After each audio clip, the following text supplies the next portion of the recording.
ይህን ቪዲዮ 11 12 ወይም ሪሚዲያል ፕሮግራም ላይ የምታውቋቸው ተማሪዎች የናቹራል ሳይንስ ተማሪዎች ጓደኛ ዘመድ ካለ ለእነሱ ሊጠቅማቸው ስለሚችል ሼር አድርጉላቸው።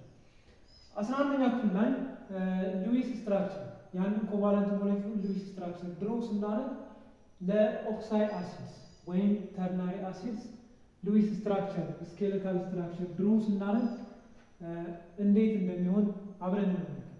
ኦክሳይ አሲድስ ወይም ተርናሪ አሲድስ ስንል ሶስት ኤሌመንቶችን የያዙ አሲዶች፣ አንድ ሃይድሮጅን፣ ኦክሲጅን እና ሌላ ኤሌክትሮኔጋቲቭ ኤሌመንት። ለምሳሌ ናይትሪክ አሲድ፣ ሰልፈሪክ አሲድ፣ ካርቦኒክ አሲድ፣ ፎስፈሪክ አሲድ። እነዚህ ለሳምፕል መውሰድ እንችላለን። ስኬሌታል ስትራክቸር ድሮ ስናደርግ ለምሳሌ የናይትሪክ አሲድ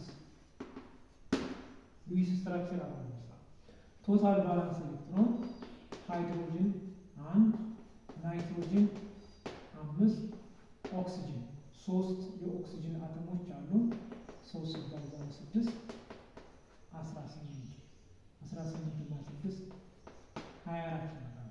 ስኬሌታል ስትራክቸር ሲሰሩ ሃይድሮጅን ምንጊዜም ተርሚናል አተም ፖዚሽን ላይ ነው መቀመጥ ያለበት።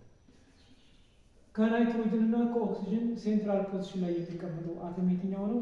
ለስ ኤሌክትሮኔጋቲቭ የሆነው ናይትሮጅን። በዚህ መልኩ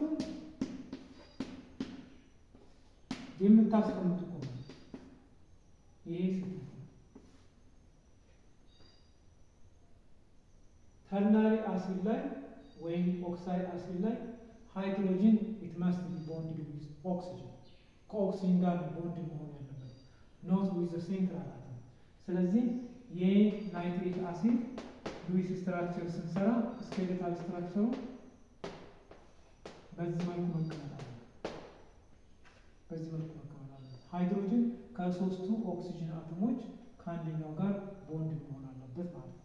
አሁን 24ቱን ኤሌክትሮኖች ዲስትሪቢዩት ስናደርግ እዚህ ጋር 6 እዚህኛው ኦክሲጅን ጋር 6 እዚህ ጋር 4 አለ።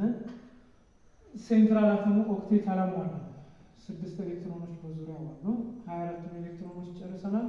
ስለዚህ ከሁለቱ ኦክሲጅን አተሞች አንድ ሎምፔር ከአንደኛው ላይ አንድ ሎምፔር ሙቭ አድርገን ሁለት ፖሲብል ስትራክቸር ሊኖረን ይችላል። አንደኛው ነው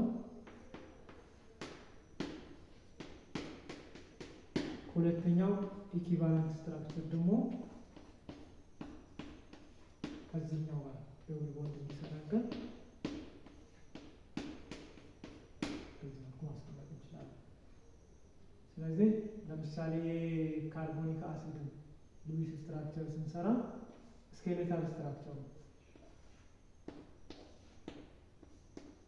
ስትራክቸሩን ስንሰራ ሁለቱም የሃይድሮጅን አተሞች በዚህ መልኩ ይሄ ትክክለኛ ይሄ ካርቦኒክ አሲድ ትክክለኛ ሉዊስ ስትራክቸር